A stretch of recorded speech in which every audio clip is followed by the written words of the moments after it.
Hi, welcome to today's episode. In this episode we would be talking about baby shark. The baby shark that becomes a song and takes the global by storm. Even during a national stadium rugby game the song is played during the break. Let's start sharing about the making of baby sharks.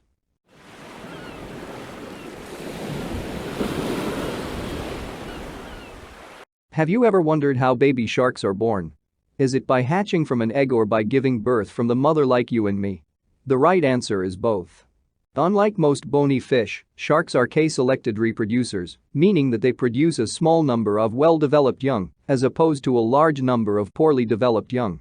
Fecundity in sharks ranges from 2 to over 100 young per reproductive cycle. Sharks mature slowly relative to many other fish. For example, lemon sharks reach sexual maturity at around age 13 to 15. Sharks practice internal fertilization. The posterior part of a male shark's pelvic fins are modified into a pair of intromittent organs called claspers, analogous to a mammalian penis, of which one is used to deliver sperm into the female shark. Mating has rarely been observed in sharks. The smaller cat sharks often mate with the male curling around the female. In less flexible species the two sharks swim parallel to each other, while the male inserts a clasper into the female's oviduct. Females in many of the larger species have bite marks that appear to be a result of a male grasping them to maintain position during mating. The bite marks may also come from courtship behavior. The male may bite the female to show his interest. In some species, females have evolved thicker skin to withstand these bites. At that point, the male shark, the ultimate deadbeat dad, exits the story, never to be seen again. In fact, the only time a shark pup may ever meet his or her father again is if the adult tries to eat the pup. The female is left to nourish the embryos growing inside. There have been a number of documented cases in which a female shark who has not been in contact with a male has conceived a pup on her own through parthenogenesis. The details of this process are not well understood, but genetic fingerprinting showed that the pups had no paternal genetic contribution, ruling out sperm storage. The extent of this behavior in the wild is unknown. Mammals are now the only major vertebrate group in which asexual reproduction has not been observed.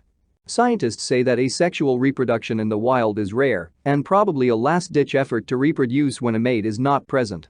Asexual reproduction diminishes genetic diversity, which helps build defenses against threats to the species. Species that rely solely on it risk extinction. Asexual reproduction may have contributed to the blue shark's decline off the Irish coast. Baby sharks are called pups. Just like there are many types of sharks, there are also different ways that sharks come into this world. Sharks display 3 ways to bear their young, varying by species: oviparity, viviparity and ovoviviparity. The ones with pups that grow inside the mother have fewer babies at a time than sharks that lay eggs outside the body. Most sharks are ovoviviparous, meaning that the eggs hatch in the oviduct within the mother's body, and that the egg's yolk and fluids secreted by glands in the walls of the oviduct nourishes the embryos. The young continue to be nourished by the remnants of the yolk and the oviduct's fluids. As in viviparity, the young are born alive and fully functional. Lemniform sharks practice oophagy, where the first embryos to hatch eat the remaining eggs.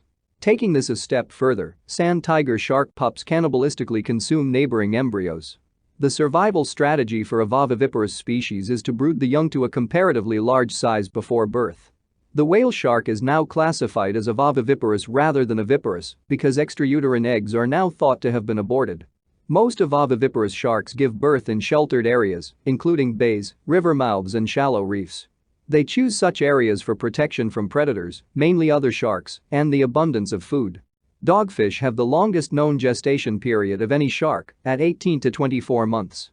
Basking sharks and frilled sharks appear to have even longer gestation periods, but accurate data are lacking. Some species are oviparous, laying their fertilized eggs in the water. In most oviparous shark species, an egg case with the consistency of leather protects the developing embryos. These cases may be corkscrewed into crevices for protection. The egg case is commonly called a mermaid's purse. Oviparous sharks include the horn shark, cat shark, Port Jackson shark, and swell shark. Port Jackson shark, they have very interesting spiral eggs that sometimes wash up on shore. Viviparity is the gestation of young without the use of a traditional egg and results in live birth. Viviparity in sharks can be placental or aplacental. Young are born fully formed and self-sufficient. Hammerheads, the requiem sharks, such as the bull and blue sharks, and smoothhounds are viviparous. Sharks do not care for their babies after they are born, but they do search for a safe place where they can lay their eggs or give birth. Conversely, some sharks use many males to father one litter. DNA analysis of one litter of nurse shark pups found that at least 4 males had fathered some 32 pups. Other shark species may require multiple inseminations as well. Shark pups are also very independent, and those that are born live and swim away from their mothers as soon as they're born, perhaps to avoid being eaten. Even the tiniest sharks face the world on their own.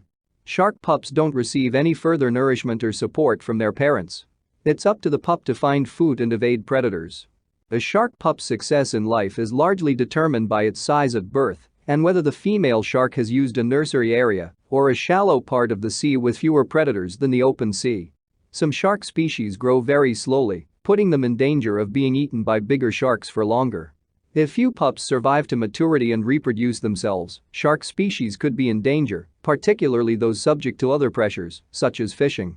For these reasons, scientists keep trying to learn more about how shark pups are born. Knowing which species have infrequent mating periods, long gestation periods, low litter counts or slow growth will aid efforts in conservation and protection. If you like what I am doing, please subscribe to the channel and hit the bell